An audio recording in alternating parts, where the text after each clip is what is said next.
The plan consists of a number of operations. A number of operations.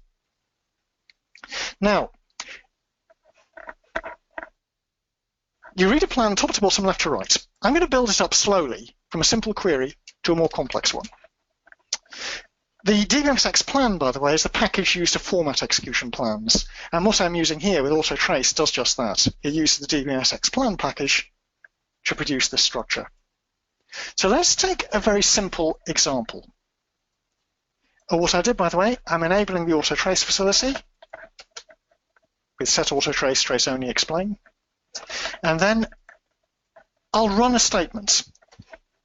And my statement is select ename from emp. You read a plan top to bottom, left to right. Top to bottom. My plan has two operations, ID number 0, ID number 1.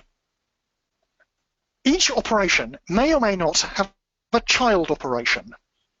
A child operation is below and indented. So my first operation, operation ID 0, has one child, which is operation 1.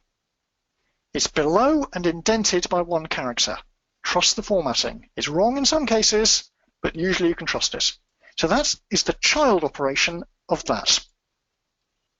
So the SQL statement is one child, which is a full table scan. Easy. Now let's make it a wee bit more complicated. I'm going to add a predicate. Select ename from emp, where emp no equals. And my plan now has 3 operations. Operation 0 has one child, which is operation 1. It's below and indented at the same level. Operation 1 itself has a child, which is operation 2. It is below and indented by one more character. I'd like to emphasize that one of the things that John is working towards is discovering the order of the steps. Which step executed first, which was second, which was third. How did the SQL statement actually execute?